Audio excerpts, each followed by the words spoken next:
तुम्ही खूप प्रकारचे भजी खाल्ले असतील, पण ही मटरची भजी कधी ट्राय केली आहे का? खूप इझी रेसिपी आणि इतकी जबरदस्त टेस्टी असते आणि हिवाळा म्हटलं तर मटर तर प्रत्येक बाजारात, प्रत्येक ठिकाणी दिसतात आपल्याला. तर मग ही मटरची भजी फक्त एकदा ट्राय करा, नाही आवडली तर गॅरंटी माझी. तर त्यासाठी ना मी मटर मस्तपैकी सोलून घेतले, त्याच्यानंतर त्याला स्वच्छ धुवून घेतले होते. त्याच्यानंतर आपल्याकडे जर ग्राइंडर नसेल ना, तर मिक्सरच्या भांड्यात जरी टाकला तरी चालेल. त्याच्यानंतर मिक्सरच्या भांड्यात टाकून ना, त्यात ना मी थोडं लसूण आणि हिरवी मिरची टाकली आहे 2-3 व त्याला आहे ना जाडं मोठं असं दळून घेतलंय. ते छान असं दळून झालं ना, जसं जाड पण नाही जसं बारीक पण नाही ठेवायचं. आहे ना मीडियममध्ये दळून घ्यायचं. त्याच्यानंतर ते एका भांड्यात काढा. त्याच्यानंतर त्यात ना मी कोथिंबीर टाकली बारीक चिरून, कांदा टाकलाय बारीक चिरून. त्याच्यानंतर त्याला मिक्स करून घ्या. ते मिक्स करून झालंय ना, त्याच्यानंतर त्यात आहे ना बेसन पीठ टाकायचं आहे. 5-6 चम्मच टाकलंय मी.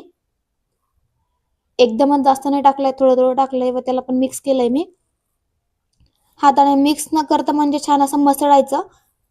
त्याच्यानंतर त्यात चटणी टाकली आहे.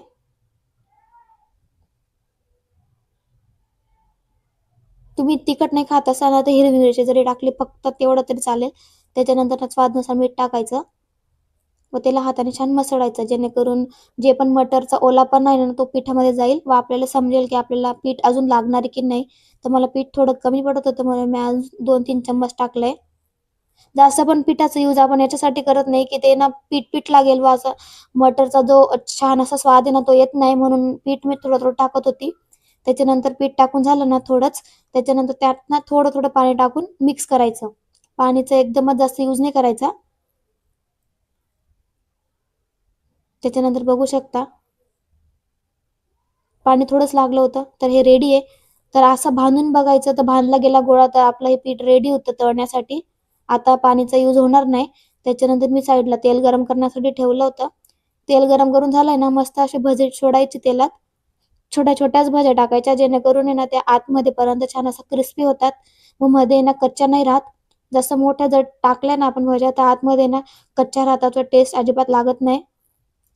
ह्या छोट्या-छोट्या भज्या यार एवढ्या एवढ्या क्रिस्पी बनतात, एवढ्या जबरदस्त टेस्टी बनतात ना, तुम्ही एकदा ट्राय करा यार माझ्या गॅरंटीवर.